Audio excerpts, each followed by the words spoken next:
E eu queria partilhar convosco um pensamento. E estava eu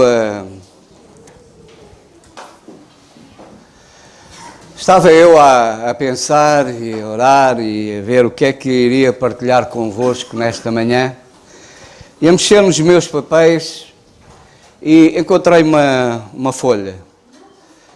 Encontrei esta folha que tem aqui uma reflexão.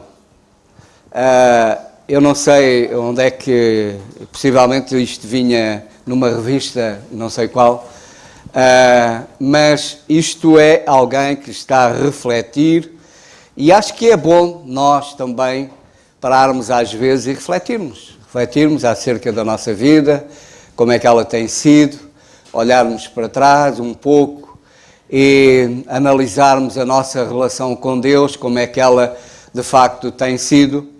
Mas esta reflexão que aqui é feita por este irmão, ela é em termos de igreja, da igreja, de uma forma geral,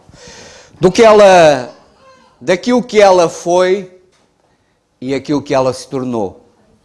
E portanto este irmão faz de facto esta reflexão. E o título que ele lhe deu foi Ainda Sou do Tempo. Lembram-se de um anúncio que havia, que ainda uma senhora de idade que dizia Ainda sou do tempo. E este irmão, ele reflete e com este tema e que eu vou ler. Ainda sou do tempo em que ser crente era motivo de críticas e perseguições. Nós não éramos muitos e geralmente éramos considerados ignorantes, analfabetos, massa de manobra ou gente de segunda categoria. Os colegas da escola marginalizavam, os patrões zombavam de nós. A sociedade criticava um povo que cria num Deus moral, ético, decente, que fazia dos seus seguidores pessoas diferentes, amorosas, verdadeiras e puras. Não era fácil, mas nós sobrevivemos e vencemos. Sinto falta daquele tempo de luz em que denunciávamos as trevas onde os nossos amigos viviam.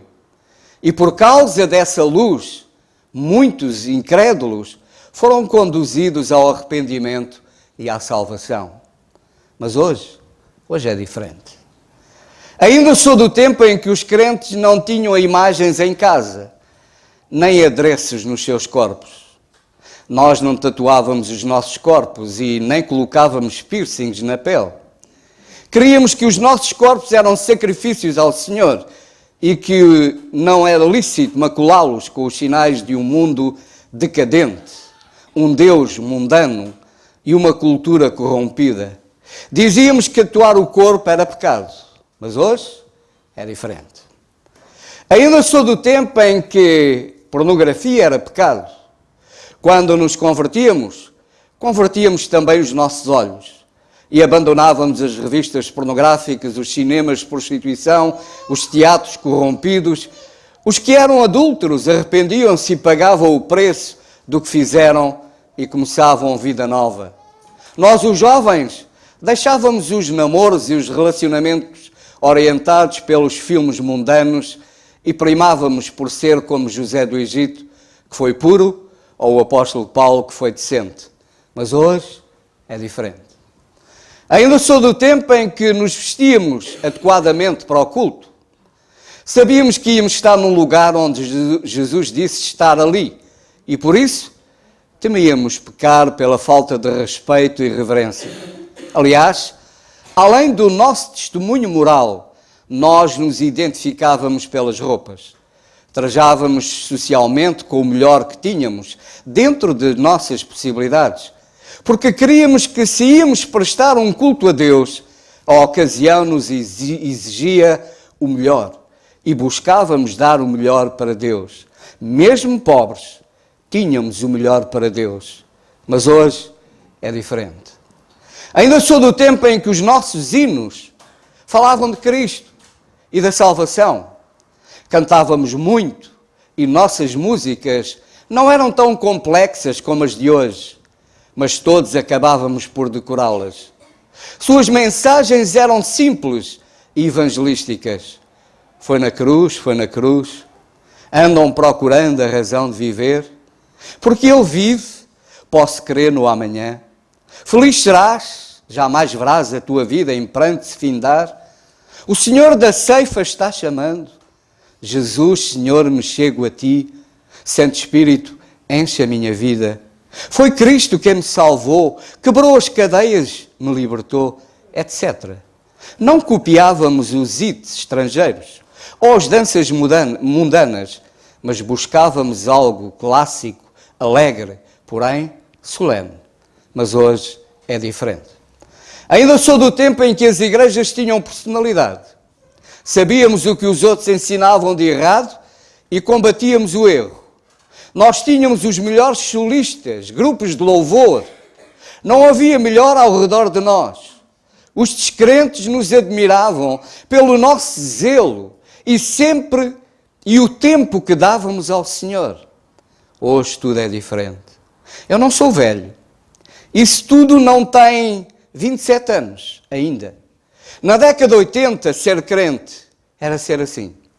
Meu Deus, como o mundo mudou. Como a chamada igreja evangélica se deteriorou. Hoje eu sinto vergonha de me associar a alguns evangélicos. Hoje é moda ser crente, ou melhor, gospel. Você vende bilhetes para o cinema, mas é crente. Você vende tabaco no quiosque, mas é crente. Você é ladrão, mas é crente.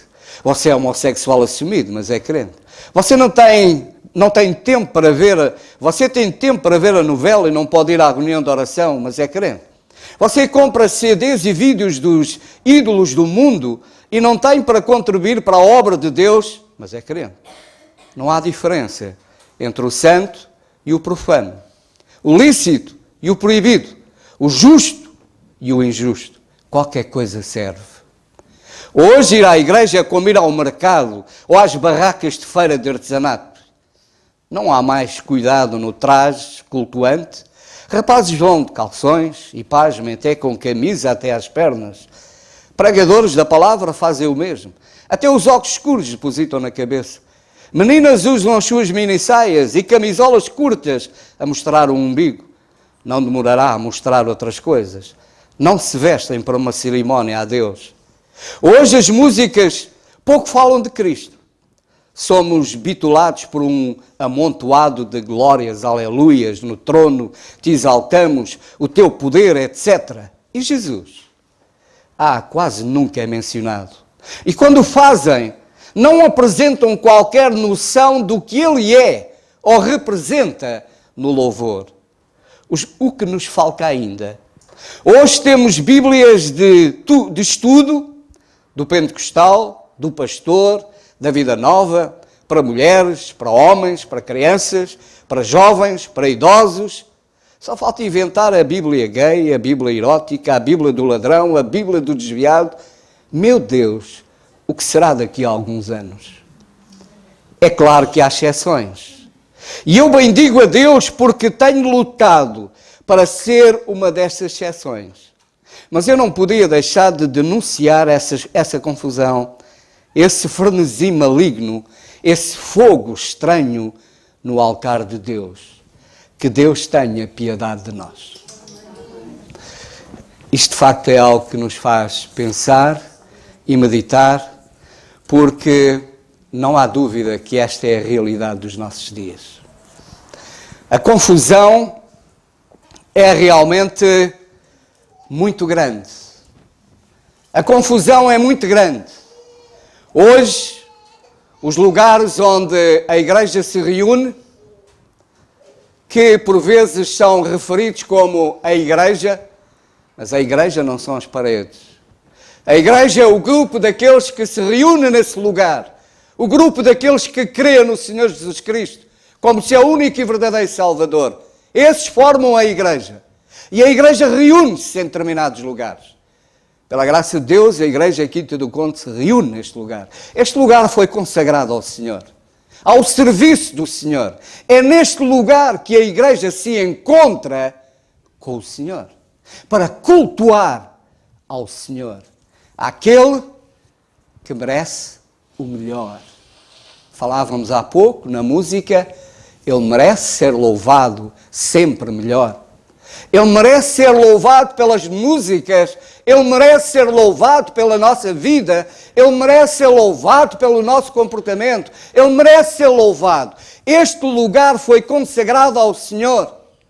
Aqui neste lugar, este lugar é para que a igreja, as almas, se encontrem com Deus. Se encontrem com Deus. Por isso, é neste lugar que a voz de Deus deve ser ouvida. E unicamente a voz de Deus.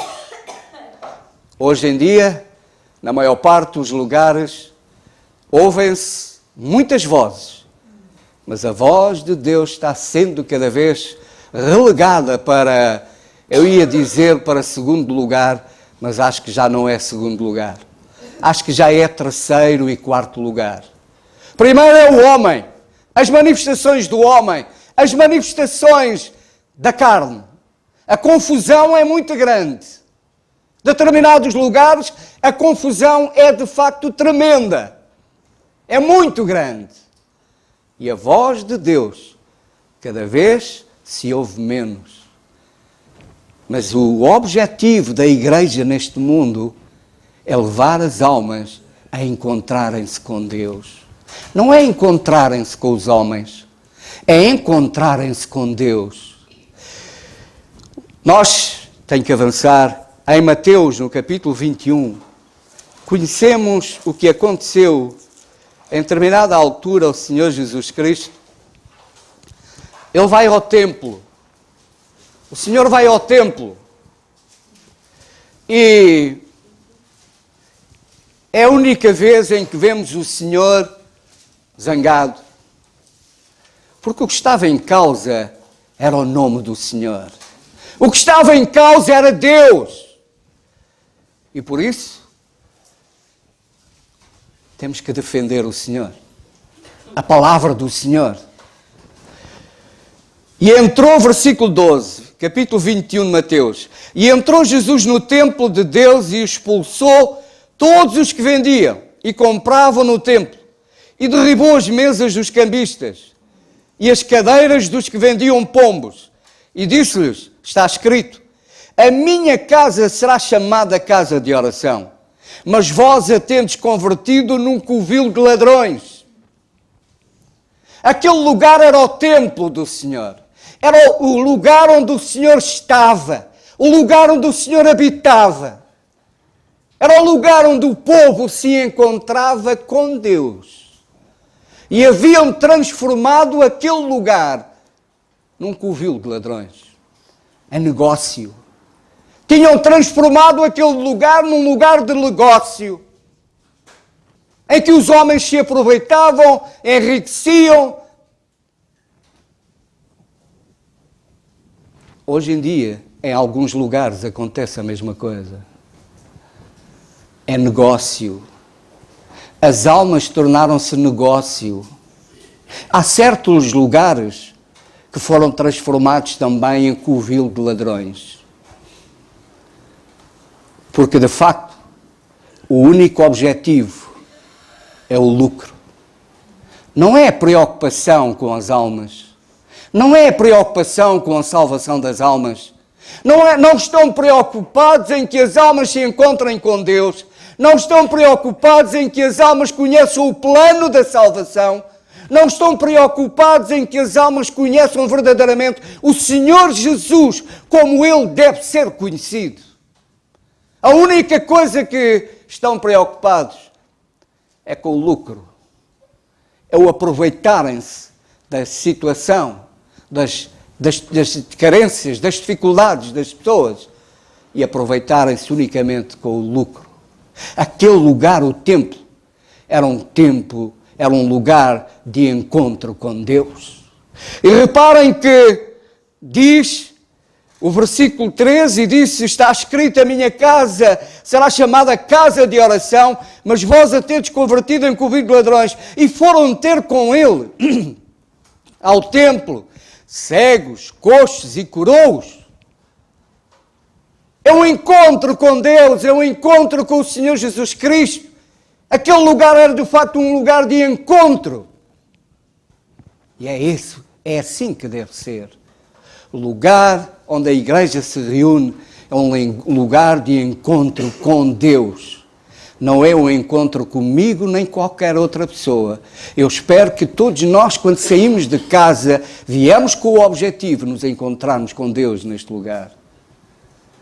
De ouvirmos a voz de Deus, de adorarmos o Senhor como Ele é digno. É um lugar de encontro. E reparem que foram ter com ele ao templo, cegos, coxos e curou-os. Vendo então os principais dos sacerdotes e os escribas as maravilhas que fazia. E os meninos, clamando no templo, Hosana ao filho de Davi, indignaram-se. Os religiosos indignam-se com a verdade. Os religiosos estão cegos. Não conseguem ver de facto quem é o Senhor Jesus. Aqueles que foram ter com o Senhor Jesus, aquelas crianças cantavam, elas viam quem era Jesus, o Filho de Deus. E os religiosos não veem, porque estão cegos. E isto acontece hoje ainda. Religiosos, homens que de facto têm transformado os lugares onde o povo se encontra em covil de ladrões, onde as almas de facto saem sem terem tido um encontro verdadeiramente com Deus. E é para isso que a igreja de facto aqui está. Se nós lermos em Ezequiel no capítulo 44,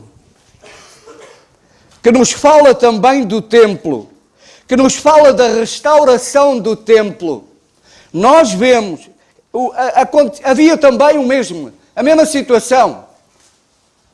O povo havia também pecado, havia-se portado mal, não respeitou aquele lugar. Então o Senhor teve que falar-lhes. Mas reparem, o versículo 1 diz assim: então me fez voltar para o caminho da porta do santuário exterior, que olha para o oriente, a qual estava fechada. E disse-me o Senhor: esta porta estará fechada, não se abrirá, ninguém entrará por ela, porque o Senhor Deus de Israel entrou por ela, por isso estará fechada. Aquela porta, a porta onde o Senhor entrou, essa porta estaria fechada, porque ninguém entraria por aquele lugar. Foi o Senhor que entrou por aquele lugar. Irmãos, é verdade que hoje a igreja não tem nada a ver com o templo, mas hoje, sabem que é o templo? Diz na primeira carta aos Coríntios, no capítulo 3, capítulo 3, primeira carta aos Coríntios, capítulo 3 e verso 16, não sabeis vós que sois o templo de Deus e que o Espírito de Deus habita em vós? Hoje eu sou o templo de Deus. Cada um de vós que já creu no Senhor Jesus Cristo é o templo de Deus. Já pensámos bem nisso, irmãos? O apóstolo, ele começa este capítulo ele está a falar aos Coríntios e diz: e eu, irmãos, não vos pude falar como a espirituais, mas como a carnais, como a meninos em Cristo. Os coríntios, eles viviam no pecado. A carne, eles viviam na carne. E o apóstolo quis chamar-lhes a atenção. Vocês já viram a vosso privilégio? É um privilégio. Nós somos o templo de Deus. Deus habita em nós. Mas é também uma grande responsabilidade. É uma grande responsabilidade. O Senhor, lemos que aquela porta estava fechada. Ninguém mais podia entrar por aquela porta. Era a porta por onde o Senhor entrou.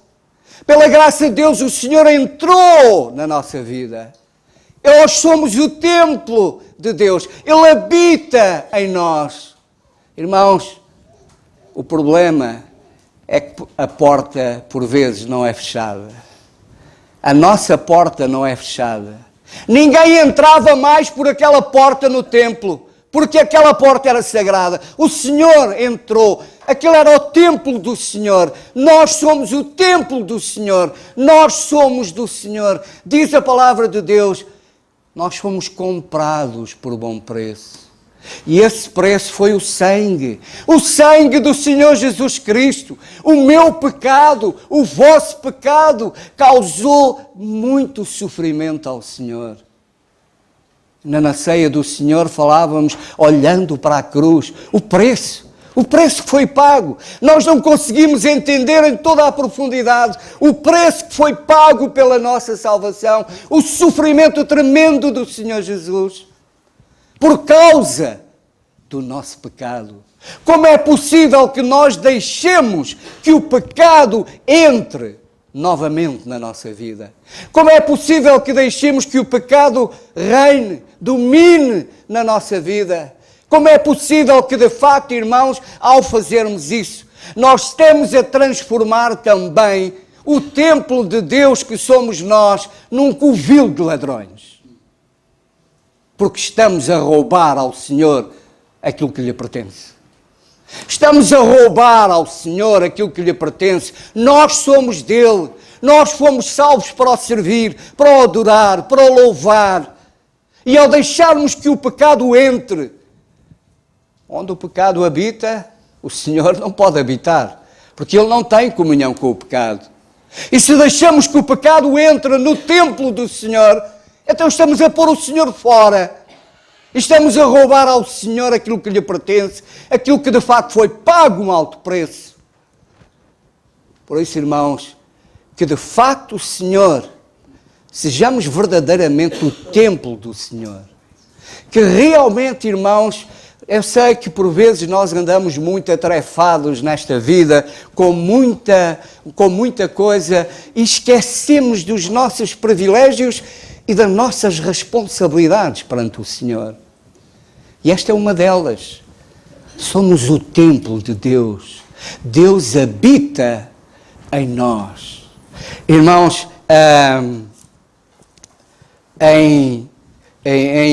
no livro de Ezequiel ainda, e eu vou terminar, no livro de Ezequiel, no capítulo 44, nós lemos no versículo 4, depois me levou pelo caminho da porta do norte, diante da casa, e olhei, e eis que a glória do Senhor encheu a casa do Senhor. Então caí sobre o meu rosto. A glória do Senhor encheu a casa. Será que a glória do Senhor, nós estamos cheios da presença do Senhor? Será que verdadeiramente nós estamos cheios do brilho, da luz do Senhor? Porque o Senhor quer que nós sejamos luz neste mundo, não é? Quer que nós possamos refletir a luz do Senhor. Ora, então temos que ser cheios da glória do Senhor, cheios da presença do Senhor. O templo foi cheio da presença do Senhor, de tal forma que Ezequiel caiu aos pés, caiu de joelhos e adorou o Senhor.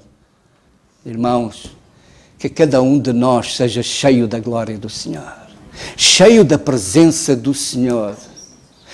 Que de facto o templo do Senhor seja cheio da sua presença. Para que, irmãos, este irmão termina dizendo, é claro que há exceções. E eu bendigo a Deus porque tenho lutado para ser uma dessas exceções. Que cada um de nós diga a mesma coisa. Cada um de nós procure ser, no meio destas trevas que existem, mesmo no mundo religioso, que de facto sejamos exceções. Tenhamos bem a noção da nossa responsabilidade. Somos o templo do Senhor. Deixemos que o Senhor encha completamente o templo. E então, irmãos, nós iremos ser um lugar de bênção. Iremos atrair, não as pessoas a nós, mas iremos atrair as pessoas ao Senhor. Quando o templo foi, quando aqueles vendedores, aqueles ladrões do templo foram postos fora, o que é que passou a haver? Passou a haver bênção naquele lugar, passou a haver comunhão, passou a haver, de facto, a manifestação da presença do Senhor. Que, de facto, assim aconteça com cada um de nós. Sejamos verdadeiramente o templo do Senhor, para a glória do seu nome e para a bênção daquele mundo que está lá fora, precisa de homens e mulheres cheios do Senhor. Amém.